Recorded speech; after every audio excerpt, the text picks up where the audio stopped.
கிறிஸ்துவுக்குள் மிகவும் பிரியமானவர்களே, இயேசு கிறிஸ்துவின் நாமத்தில் உங்கள் யாவரையும் அன்போடு கூட நான் வாழ்த்துகிறேன். இந்த நாளிலும் தேவன் நம்மோடு கூட இடைப்படுகின்ற வார்த்தை சங்கீதம் 115ஆம் அதிகாரம் 11ஆம் வசனம். கர்த்தருக்கு பயப்படுகிறவர்களே, கர்த்தரை நம்புங்கள்.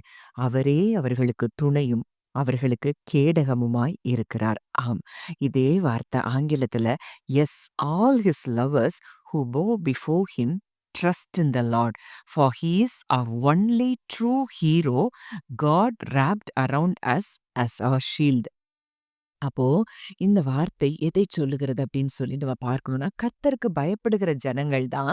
அந்த கர்த்தருக்கு பயப்படுகிற ஜனங்கள் அப்படின்னா, என்னவோ அவரை பார்த்து பயந்து நடுங்கிறது இல்ல. அவரை பெரிதாய் பார்த்து, அவருடைய வல்லமைய, அவருடைய அத்தாரிட்டிய, அவருடைய மகிமை, அவருடைய மகத்துவத்த பெரிதாய் பார்ப்பது தான் கர்த்தருக்கு பயப்படுகிற பயம். அப்போ இப்படிப்பட்ட பயம் உங்களுக்கு இருக்குது. ஆனா நீங்க உங்களுக்கு இது என்ன நம்பிக்கை வேணும்? அவர் மேல நம்பிக்கை வேணும். நீங்க அவருக்கு பயப்படுற ஜனங்கள் தான். அவர பெரிதாய் பார்க்கிறீங்க. அவருடைய வல்லமைய பெரிதாய் பார்க்கிறீங்க. ஆனா, இதை எல்லாவற்றையும் என் வாழ்வில் எந்த காரியத்தையும் செய்து முடிக்க அவர் வல்லவர் அப்படிங்கிறத, நம்ம அந்த கான்ஃபிடென்ட் ட்ரஸ்ட்ட அவர் மேல வைக்கணும்னு சொல்லி, இந்த வசனம் நமக்கு கற்றுக் கொடுக்கிறத பார்க்கிறோம். அப்போ ட்ரஸ்டிங் இன் த லார்ட், அவர ட்ரஸ்ட் பண்றது அப்படின்னா என்ன அர்த்தம்? அவருடைய வாக்குத்தத்தங்களை விசுவாசிக்கிறதும், அவருடைய உண்மை தன்மையை விசுவாசிக்கிறதும், அவர் நம்மை பாதுகாக்க, நமக்கு நம்முடைய தேவைகளை சந்திக்க, நம்மை வழிநடத்த அவர் வல்லவராய் இருக்கிறார் அப்படிங்கிறத உறுதியா நம்புறதும் தான் அவரை நம்புகிறதற்கான அடையாளம். அதாவது 3 காரியங்கள். அவருடைய வாக்குத்தத்தங்களை விசுவாசிக்கிறதும், அவர் உண்மையுள்ளவர் அப்படிங்கிறத விசுவாசிக்கிறதும், அவர் நம்மை பாதுகாக்க, நம் தேவைகளை சந்திக்க, நம்மை வழிநடத்த அவர் போதுமானவராய் இருக்கிறார் என்பதை நம்புவதும் தான் அவர் மேல் வைக்கிற நம்பிக்கை. அந்த நம்பிக்கை நமக்கு வந்துருச்சுன்னா, நம்ம எப்பவும் சந்தோஷமா இருக்க முடியும். ஒரு ஜாய்ல நம்ம இருக்க முடியும். ஏன்னா, என் அப்பா எனக்கு இருக்கிறார். அவரு இந்த வாக்குத்தத்தத்த நிறைவேற்ற போறாரு. நான் இதுல ஒண்ணும் செய்ய தேவையில்ல. அவர் உண்மையுள்ளவராய் இருக்கிறார். அவர் எனக்கு கொடுக்கவும், என்னைய பாதுகாக்கவும், என்னைய வழிநடத்தவும் அவர் உண்மையுள்ளவராய் இருக்கிறார்ன்னு நம்ம நம்பும்போது, நம்ம இளைப்பாறுதலுக்குள்ள வருவோம். அந்த இளைப்பாறுதலுக்குள்ள நம்ம எப்ப வர்றோமோ, அந்த வாக்குத்தத்தங்கள் ஒன்றன் பின் ஒன்றாக தானாக நிறைவேறுகிறதை நீங்கள் பார்க்க ஆரம்பிப்பீர்கள். அப்ப இன்னைக்கு உங்க நம்பிக்கை யார் மேல இருக்கு? உங்க நம்பிக்கை உங்க சூழ்நிலைகள் மேல, இது இப்படிதான் இருக்கு, இது இப்படிதான் இருக்கும், இதெல்லாம் மாறாது அப்படின்னு நம்புறீங்களா? இல்ல, தேவன் இந்த காரியத்துல இப்படி வாக்கு கொடுத்திருக்கிறார். இந்த வாக்குத்தத்தம் தான் என் வாழ்க்கையில நடக்கும்னு சொல்லி உங்களுக்கு கொடுக்கப்பட்ட அந்த வாக்குத்தத்தங்களை விசுவாசிக்கிறீங்களா?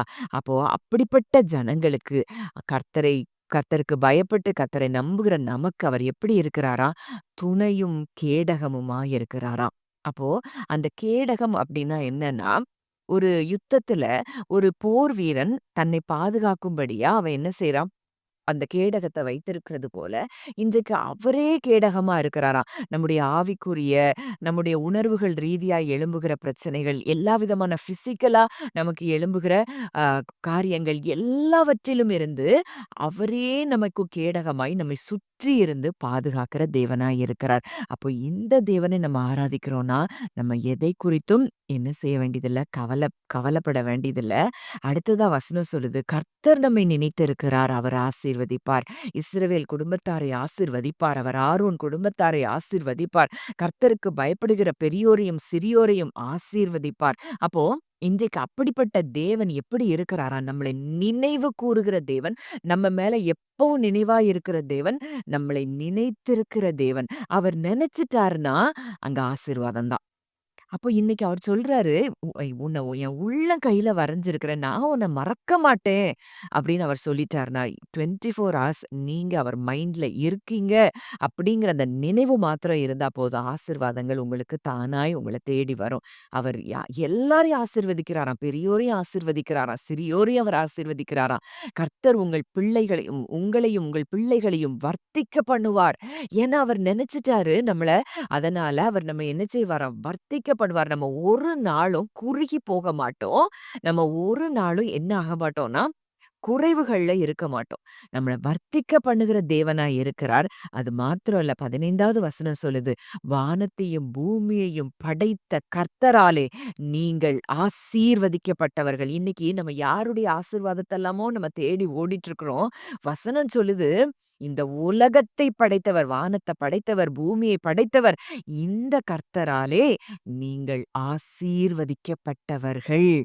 அவரால நீங்க ஆசீர்வதிக்கப்பட்டுட்டீங்கன்னா, உங்க வாழ்க்கையில என்ன குறை இருக்க முடியும்? நிச்சயம் இன்றைக்கு தேவன் இந்த வார்த்தைகள் மூலமாய் உங்களோடு கூட இடைப்படுகிறார். அவர ரியலா பாருங்க.